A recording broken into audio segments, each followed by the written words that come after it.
So who are you? Well, estapador ka.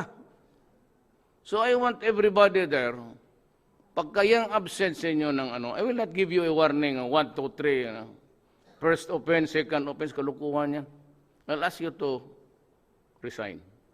I will ask the civil service to act on it also immediately. Or the ombudsman for that matter. Kasi ako, na-demanda ako ni Matubato, pati kami lahat ng gago. Alam mo, Matubato, ang galit talaga sa iyo yung anak kong Vice Mayor. Huwag nang sana magalit yung buang. Kasi sabi niya, from kindergarten to high school, siya daw ang bantay ni yung Vice Mayor ngayon sa Ateneo de Davao. Na hindi man yan nag-graduate ng Ateneo de Davao. Hindi man pag-aral ng Ateneo yan. Nalaman yan, PWC. Nag-graduate ka pala para sa eskwelahan ng mga babae. Galit na galit ko. The ombudsman is ready. Fine, investigate us. And if you think that something wrong, meet out the proper penalty. Pero ilahat mo, ma'am, kasi we are really in a bind. Nasa droga. You know, ayaw kong pumatay. I do not enjoy looking and seeing Filipinos that sprawled in blood. Gago ka kung ginusto mo yan para sa tao mo.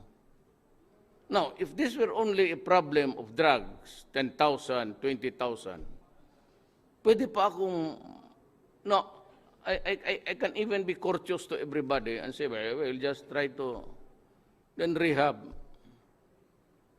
But ang figure ni John Santiago, who's here, when he was a PDEA, he paid about 3 million, sir, to mga peg mo about 3 million. Sabi niya, there are 3 million addicts in this country. Ngayon sa term ko, hindi ko pa nilabas. But I am already nearing, I will breach the million mark. It's about 4 million drug addicts. That is really the existence of the country. Sabi ko nga naman basta may diferensya lang konti, okay ako. Wag lang yung bayan. Because i-compromise mo ang bayan, patayan talaga tayo. And anything, madruga o ano, I will not allow my country to go to the dogs. Mahirap yan.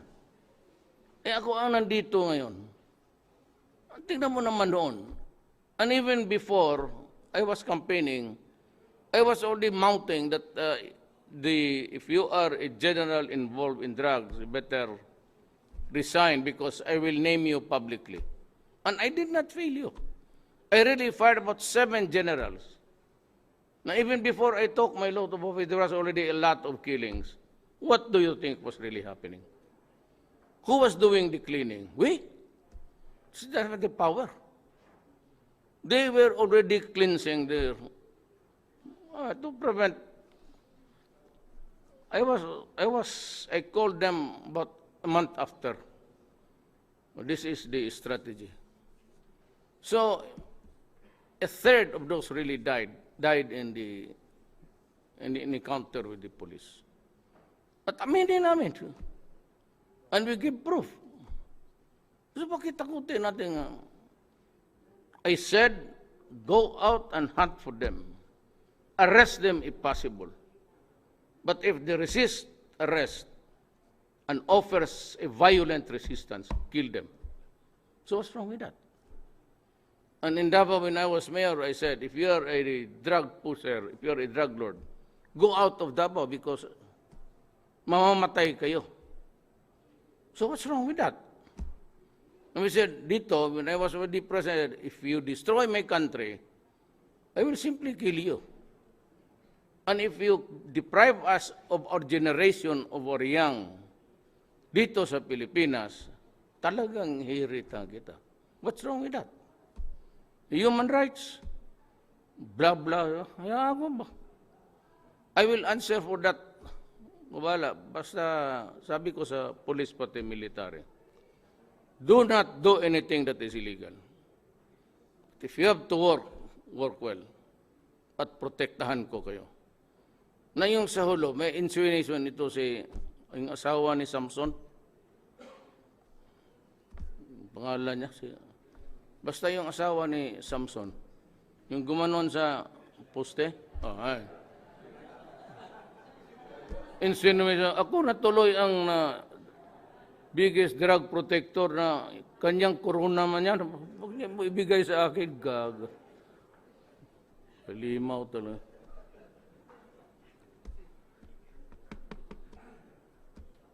Akin yun. I assure you, walang, no. May plano ako doon. Akin yun. Totoo yan. As Commander-in-Chief, wala akong agenda dyan sa drugs. Pinapatay ko nga kayo, maputang ina kayo. Huwag kayo magkamali dyan. Akin yun. May laro doon na gusto kong tignan. Gusto na, sabi ko, mapuputol yan. And do not do it because pati yung ibang pulis, ma-discourage na. Do you know the reason why in the past, alam ninyo to, bakit walang namamatay na drone? Bakit umabot ng 4 million yan? Nahiyaan, and the police, ayaw gumalaw. Kasi pag galaw ang pulis, magtanong ka ng pulis, tanong ka ng abogado ng pulis, pag dinimanda mo, magka-counter. Pag mag-counter yan, wala silang abogado, and if the case is already filed in court, suspended yan, pati sweldo, wala ng pagkain. Kaya ang pulis takot talaga. Magtanong ka ng pulis, ano kinatakutan ninyo? Kaso. Kasi left and right ang suspension. Dito sa akin panahon, wala. Basta magtrabaho ka lang. Well, of course, pati ka hold upper, kasali ka doon sa listahan. Talagang, kung pulis-pulisan dyan. Isali kita dyan sa, may warning talaga ako, huwag kayong pumasok dyan para kayo ng droga, yayariin ko kayo. Pero kung nagtatrabaho, ang pinakatakutan, ngayon, naging mayor ako, sabi ko magtrabaho kayo.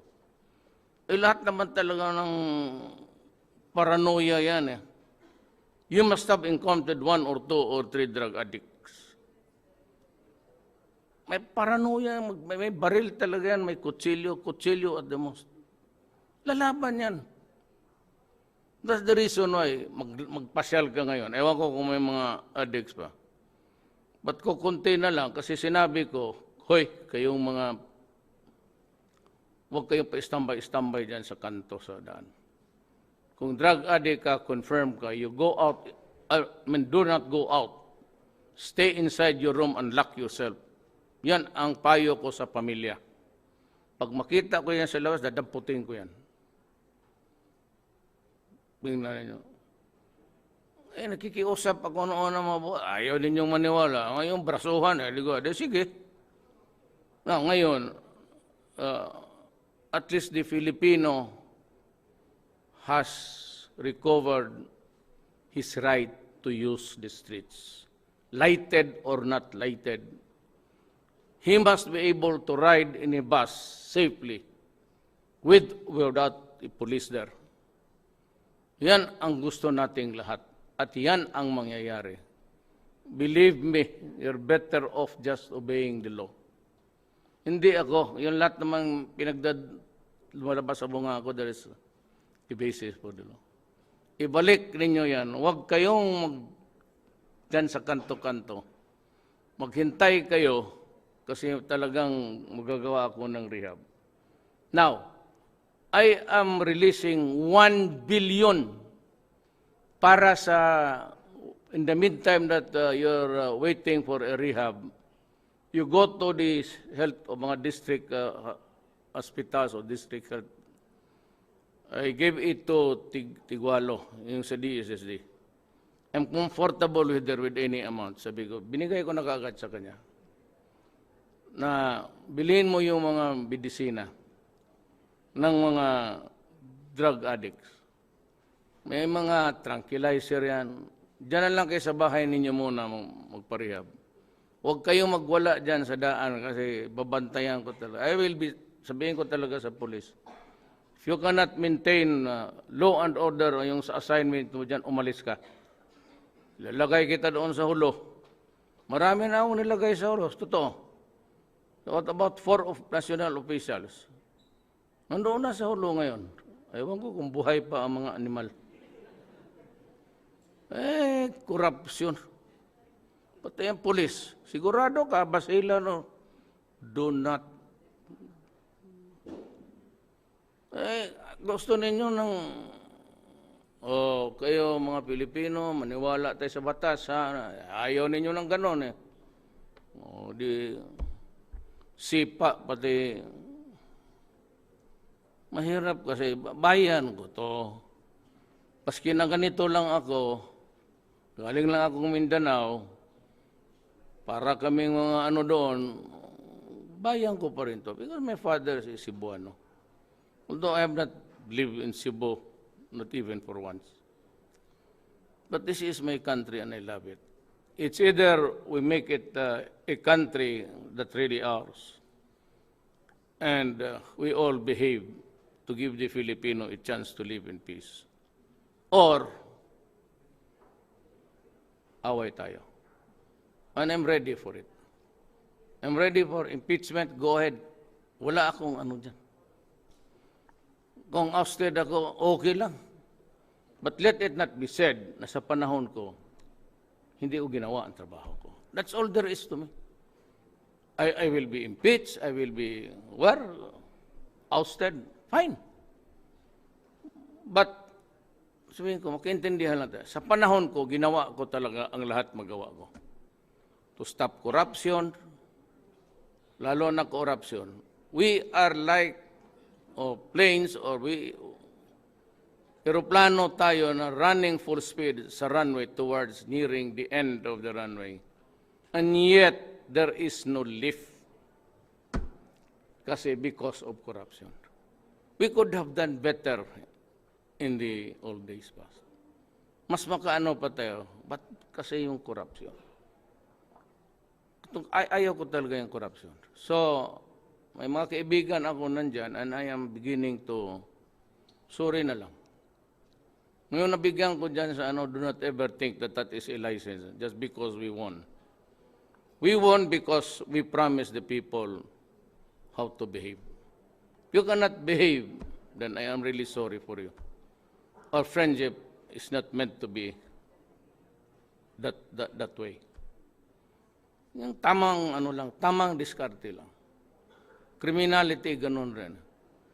Ako, basta isauli ko talaga ang law and order sa daan. Whether you like it or not, talagang pipilitin ko. Ngayon, pagka pinilit ko, nandiyan ka pa rin, ginusto mo na talaga ang mangyari sa iyo. Druga. Maraming patayan daw, may salvaging extrajudicial. Gusto ninyong mahinto to? O simple, hinto kayo lahat mga durugista pati. Stop it. And there will be a very peaceful New Year and Christmas Day. Huminto lang kayo. Pag hinto kayo, wala ka nang madinig na reaction sa amin. Stop. Gusto ko muna, stop it. Kayong mga critics, you're better off going into the neighborhoods and finding out kung sinong nandyan. Ito yung mga pare sa mga pare ninyo. Spend time with the people, go out, who are really affected. Then you're better off giving them the advice of how to seek treatment. Walang pera, wala akong rehab ngayon, except I said for that Chinese guy who built us a 10 facility. May God bless his soul. Talagang mabait. Wala ako niyan eh. Remember that pumasok ako dito midterm. Bottoms up nga sila eh. operating expenses lang. Next year, mayroon na ako sa budget. Kung sabi, bakit patay ni Duterte? Hindi na niya i-rehab. Hindi mo lang alam, Mare, na wala na akong mapasukan. Gusto mo, pati yung tulong na lang ko, yung bahay ninyo, magreserba kayo na yung mga mayaman. Mga mansyon, mga 4, 5, 6 ang kwarto. Bigay ninyo yung isa, adapt an addict, and see what happens. So that is my advice. Kulang ako kasi wala akong pera. I said I entered midterm. I'm operating on a budget that was prepared the other year. This is the budget of Aquino. And I'm sure when he was preparing that budget, he never really believed that ganito karami, by the tens of thousands surrendering to the police and to the barangay. Alam ko. So if you want kayong mga bleeding hearts, if you really want to stop the violence, ganon, mag-adapt lang. Adapt an addict. Share a love between your fellow men. Sige. Para malaman ninyo ang perdisyon ng isang drug addict.